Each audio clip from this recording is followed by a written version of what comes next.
Assalamualaikum warahmatullahi wabarakatuh. Salam guru penggerak. Perkenalkan, saya Riki Jailani, calon guru penggerak angkatan 11, bekerja di SMP Negeri 1 Bantenjeg, Kabupaten Majalengka, Provinsi Jawa Barat. Dalam kesempatan ini, saya akan mendemonstrasikan kontekstual dari pemikiran Ki Hajar Dewantara. Semoga bermanfaat. Wah, semangat sekali Pak Budi. Iya nih Bu Ani, mau siap-siap ke kelas. Memangnya sedang baca buku apa itu Pak? Ini Bu, buku paket. Biar di saat menjelaskan di kelas, saya menguasai materi dan menguasai siswa. Memangnya metode apa yang akan Bapak terapkan di kelas? Loh, ya pasti metode ceramah Bu, agar siswa kondusif. Dan juga saya menguasai siswa-siswa Bu. Oh, iya. Semangat ya Pak Budi. Makasih Bu Ani.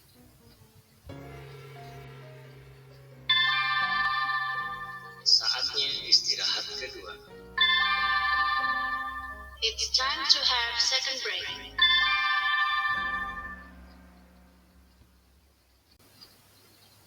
Setelah bel berbunyi, Pak Budi termenung, memikirkan yang terjadi saat jam pelajaran. Kenapa ya anak-anak kok malah banyak yang ngobrol dan juga tidak kondusif? Padahal saya itu tadi sudah belajar, menguasai materi, menjelaskan dengan tepat. Anak-anak malah ribut pada ngobrol. Aduh, heran aku.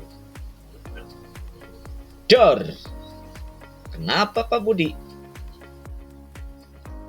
Gini tuh Pak, saya kok bingung anak-anak di kelas tidak kondusif saat belajar.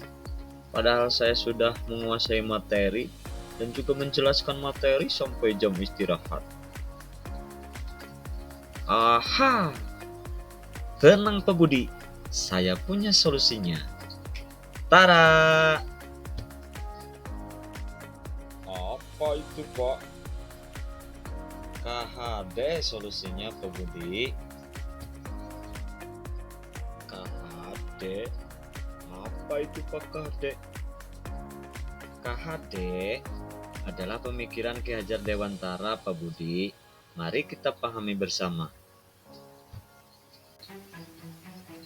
Dalam filosofi Ki Hajar Dewantara terdapat 3 semboyan yang berbahasa Jawa, yaitu Ingarso Sung Tulodo, yang artinya di depan kita sebagai pendidik harus mampu memberikan suri tauladan yang baik, contoh yang baik kepada murid-murid kita. Yang kedua, Ing Madyo Mangun Karso, yang artinya di tengah kita harus bisa membimbing, kita harus bisa menuntun siswa-siswi kita agar mereka memiliki budi pekerti yang baik. Yang ketiga, yaitu Tuturi Handayani, di belakang kita harus bisa mendorong siswa agar mampu menggali potensi yang ada dalam dirinya agar memiliki budi pekerti yang berkarakter. Maksudnya bagaimana Pak? Kok saya jadi tambah bingung ini?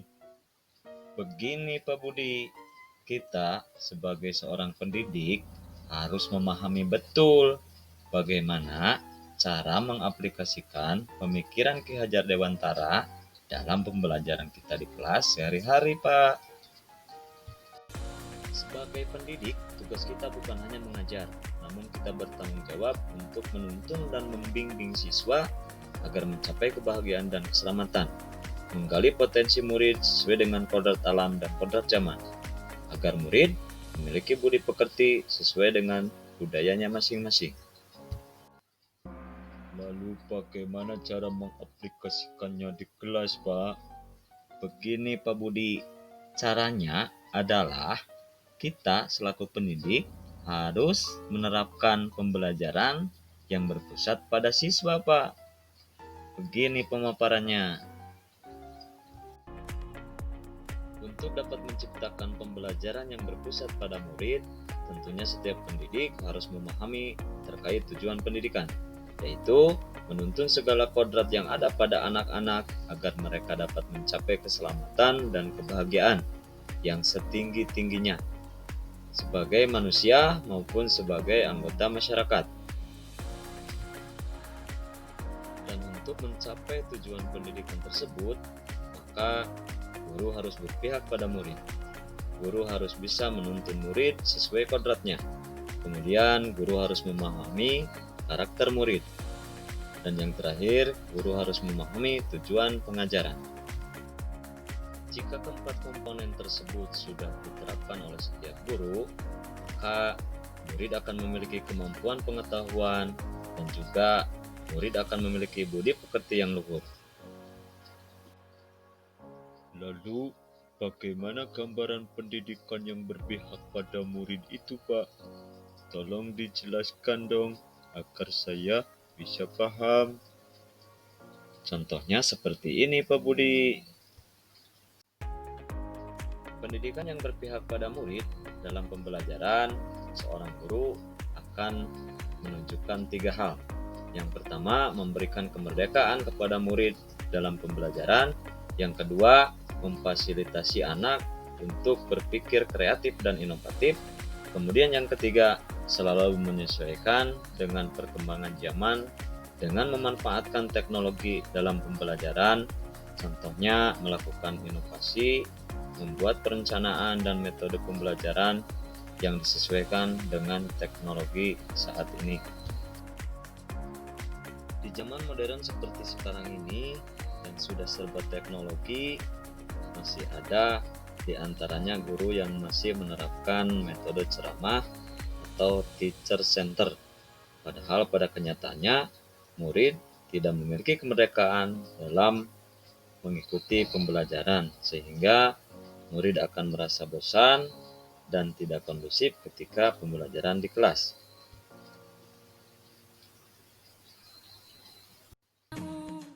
Untuk menerapkan pemikiran Ki Hajar Dewantara, tentunya terdapat tantangan yang harus dihadapi oleh setiap guru di sekolahnya masing-masing.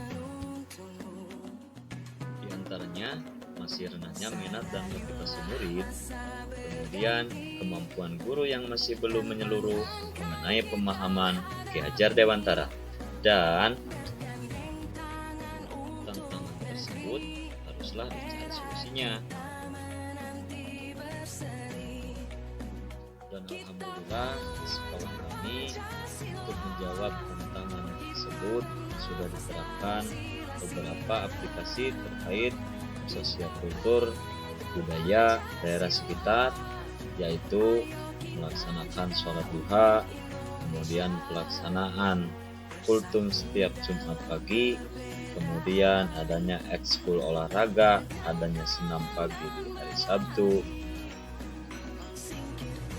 adanya pelaksanaan berlima yang kami laksanakan di hari Sabtu, yaitu penanaman sayur-sayuran, dan kemudian adanya kegiatan kebersihan di awal jam pelajaran.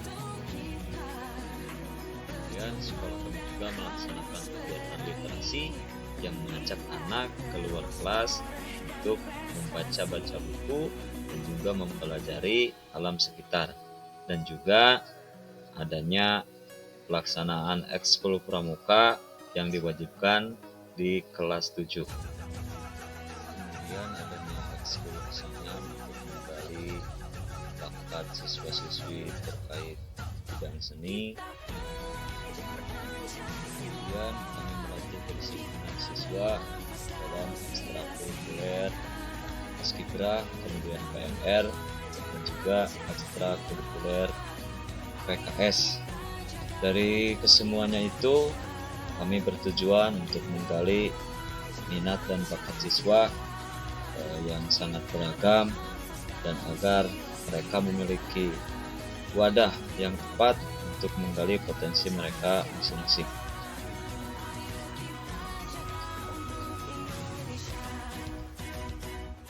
Dari semuanya itu, tentunya ini belum cukup untuk menciptakan pembelajaran yang berpihak pada murid. Karena belum tercapainya solusi yang efektif. Sehingga agar dapat menemukan solusi yang efektif, ada 3 hal yang harus diterapkan oleh seorang pendidik. Yang pertama yaitu menggunakan model atau metode yang bervariatif agar murid nyaman dalam belajar. Kemudian yang kedua, guru harus mengikuti pelatihan untuk dapat meningkatkan keterampilan dan juga inovatif. Kemudian yang ketiga, guru tidak boleh bosan untuk memberikan teladan yang baik kepada anak didiknya. Iya, Pak. Saya paham sekarang.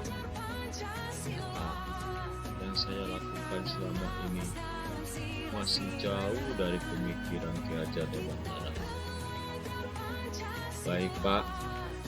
Apakah Bapak bisa membantu saya untuk menerapkan pemikiran Ki Hajar Dewantara? Tentu, Pak Budi.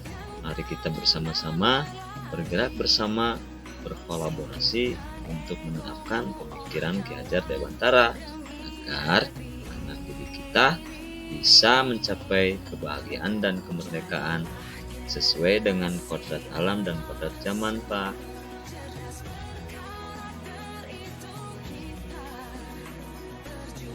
Itulah demonstrasi kontekstual pemikiran Ki Hajar Dewantara yang bisa saya sampaikan. Jadilah guru yang selalu menuntun, memberikan teladan yang baik, dan menerapkan pembelajaran yang berpihak pada murid. Salam guru penggerak. Terima kasih. Semoga bermanfaat. Salam guru penggerak. Bergerak bersama menciptakan merdeka belajar. Wassalamualaikum warahmatullahi wabarakatuh.